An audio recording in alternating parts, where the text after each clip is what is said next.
Smack it down. Smack it down, baby. I told y'all, man. Watch out. I tried to tell y'all, man. Watch out. And I'm going to keep telling this to any and everybody who got a ear to hear, eyes to see. Jacob Fatu, man, arriving on the scene. My boy showing up and showing the fuck out. Man, I did not see that coming, honestly. And you know what? I forgot what I was doing in the 9 o'clock hour, man. I think I was... Fuck, what was I doing, man? Maybe I was making dinner or some shit. But I promise you, I went and watched it back and I was like, oh, shit, Jacob Fatu. Bro, my boy came on the scene out of nowhere, literally, like an RKO, bro. What's up, y'all? This is still a matter production. And I'm telling y'all, I have missed y'all joining me on this channel to talk good positive things. Because yesterday, we had to let out a lot of frustrations, a lot of pent-up aggression with all elite fake pro wrestling, man. And honestly, it's just, they sink to new lows and it was just a disgrace. But honestly, today, let's move forward to a little bit more positive, shall we? And when I mean positive, I mean that this show, SmackDown, was legit. Honestly, I was supposed to be at this show live, but, you know, certain personal circumstances happen. Who cares, right? But we're here today, and that's all that matters. Jacob Fatu arrives on the scene, man, and I kid you not, they were in the shy. I kid you not. That was the best part of SmackDown to me. Actually, either second or first to the Drew Mac, the Mac Daddy, the return of the Mac, beating up CM Punk in the shy. And I'm stoked. The stories are heating up fast, man. I'll start with Jacob Fatu first, where SmackDown ended. This dude, y'all ain't ready, man. For those of you who don't know how he moves in the indie scene and how he, you know, the mic skills, the moves themselves, man, how his whole aura, how he speaks, how he sounds, how he moves around the ring, man, for a guy his size. And he looks like he slimmed down a little bit, right? You know, my man got himself in good shape for the main event scene, right? For the big leagues, WWE, right? My man's got himself in shape. He's looking good. You know, he's out here tearing shit up at the end of the show. He took out not one, not two, but three big time main eventers in one night, in one segment. This guy's already killing shit, man. Already on night one. Y'all ain't ready for what's coming next. Seriously. He already is looking better than Solo Sikoa. And Solo Sikoa actually summoned him out of nowhere, which we'll get to. But I made a video actually about a month or two ago saying this, that this was my concern for Solo Sikoa's push, right? They got him as the head and the lead of the bloodline right now. And honestly, they're doing any and everything in the power to make Solo feel special. That's great. I appreciate the effort. I appreciate the consistency that they've been putting behind his booking. So far, he ain't racking up no more L's. So I guess that's a plus, right? Right? The Bloodline 2.0, the Dollar Store Bloodline, the Dollar General Bloodline, the Family Dollar Bloodline has been racking up a couple of L's. Okay, but not Solo himself. That's cool. Let's keep it there. But I also don't want the Dollar General Bloodline to just be side acts. You know what I'm saying? I want them to be just as important as Jacob Fatu will be in this brand new faction of the Bloodline 2.0. But Solo comes out, honestly, in the beginning of the show. I mean, his aura was right there to me, you know, calls out CM Punk, right? Paul Heyman reunites with CM Punk. I said we was going to start at the end, but we should probably start right here because it'll make more sense. Top of the show, CM Punk comes out, Chi-Town hero, man. Of course, he comes out, slapping hands, you know, he's with the fans. I'm from the Chi, by the way, but even I get sick of CM Punk using Chicago as a crutch, right? As a safety net. And by the way, y'all, we was in Chicago on Friday night. CM Punk comes out, cuts a promo, super babyface promo. He says that he was in Chicago. And by the way, not only were they in Chicago and CM Punk reminded us at least 520 different times, but did y'all also know that We was in Chicago. I bet y'all didn't know that. Oh, yeah, and on top of that, okay, y'all, I bet y'all didn't know, based on what CM Punk said, that we was in Chicago. Good show, man. Paul Heyman and CM Punk reunite. That was pretty cool. Paul Heyman basically comes out to warn CM Punk to get the fuck out the ring or you might get jacked the fuck up. Because they actually coming out here to get you, man. Gives him a hug, pats him on the back, tells him to go about his way. CM Punk throws his ones in the air. Solo comes out, talks his shit. Basically says he see a cosplay version of the tribal chief, and he ain't bowing down to nobody, man. So they come and do what they got to do. Cody Rhodes comes out. He backs up CM Punk. He comes out with the chairs and stuff, man. They ready to rock. This is a good start. This is a good start to the show. This was really a great start, actually, to get you hyped for what was to come, which was leading into Drew Mack in the middle of the show.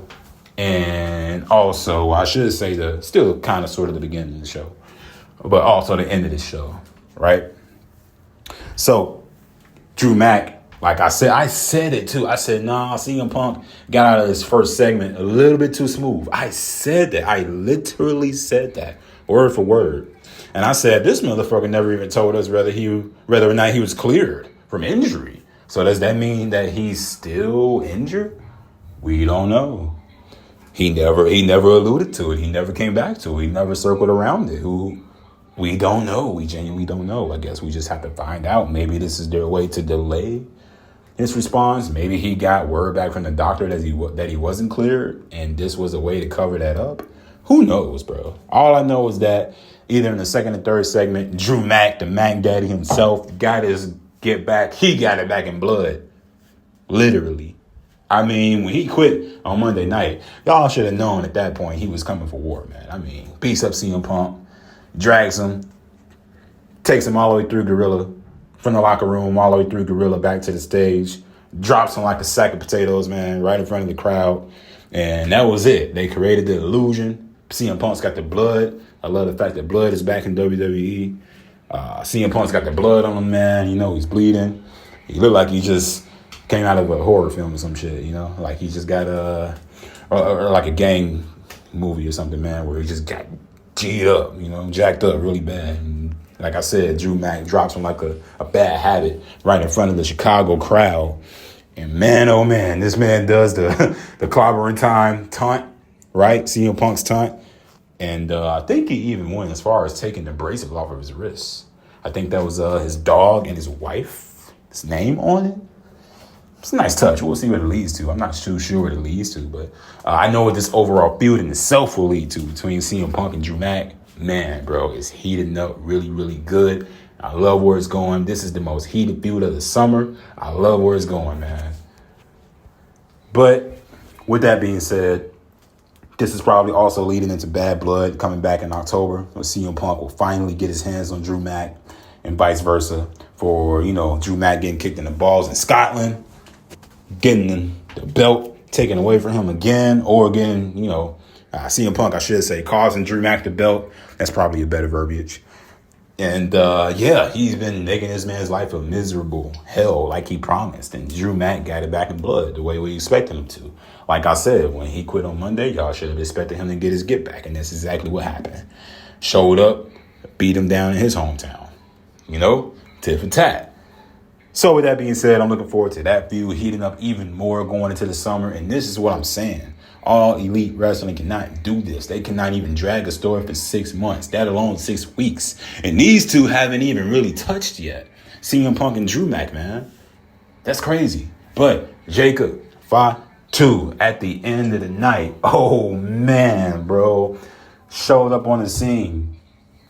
Again, this was my favorite part of the show, believe it or not. Second to Drew Mack and CM Punk. He shows up first. Cody's going up against Solo. I knew that this was going to be a bullshit match. I knew, you know, when it was only 5 to 6 minutes left, I knew this was going to be BS. So I said, something's going to happen, man. Something is going to happen.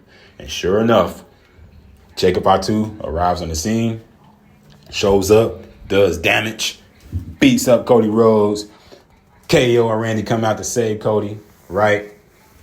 Oh, no, I'm wrong about that. Actually, what happened was Cody Rhodes was beating up Solo. He took it to Solo. And then, of course, the Bloodline came out first. And then that's when KO and Randy Orton came out to support Cody Rhodes. They get Solo in the corner, backed up exactly where they need him to be. Solo's literally at this point begging. He's pleading. No, please stop. And then all of a sudden, you just see this quick sudden smirk and smile and then laugh all of a sudden. And it's like, what this motherfucker's laughing at? Like, what? You know? And then all of a sudden, out of nowhere, Wabaka! Here comes Jacob Fatu taking out these guys, man. Like I said at the top of this thing, 3 main eventers in one night, wipes them out clean. This was epic. Loved it. Samoan dropped the KO on the steps. Spears Randy through the barricade. Uso splashed to Cody Rhodes through the table. This was everything it needed to be, man. And now y'all going to see exactly what type of aura this guy has. I love it. Let's see where it goes. He's got incredible fortitude, incredible strength, man, incredible look. This man is the full package. I'm pretty sure all of you would know pretty damn soon. Even me. You know, I've been educating myself on his indie scene for the last few months, I want to say. And even I've been playing and catch up to what this guy really is, man, and what he can really do, you know. New addition added to the Bloodline 2.0. This is exactly where it needed to go. They have fears of him taking over Solo's reign and having more aura than Solo. They have fears of that. And I told you in that video I made a couple of months back, like, hey, they had every right to fear that because look, Jacob Fatu is the full package, my guy. If you don't believe me, now you will see it to believe it. And that's all I got for y'all, man. Thanks for sticking around. Leave a like on your way out. Hit the comment below. And I appreciate every single last one of y'all, man. So it's been a pleasure doing this with you. And I hope to see every last one of y'all again. Let me know what y'all think about Jacob Fatu arriving on the scene and what is to be expected next. Let me know what y'all think about CM Punk, Drew Mack. If you want to leave a comment down below, man, please, I would love to see it. But until then, I'll get it with y'all next time. Peace. Deuces. We out.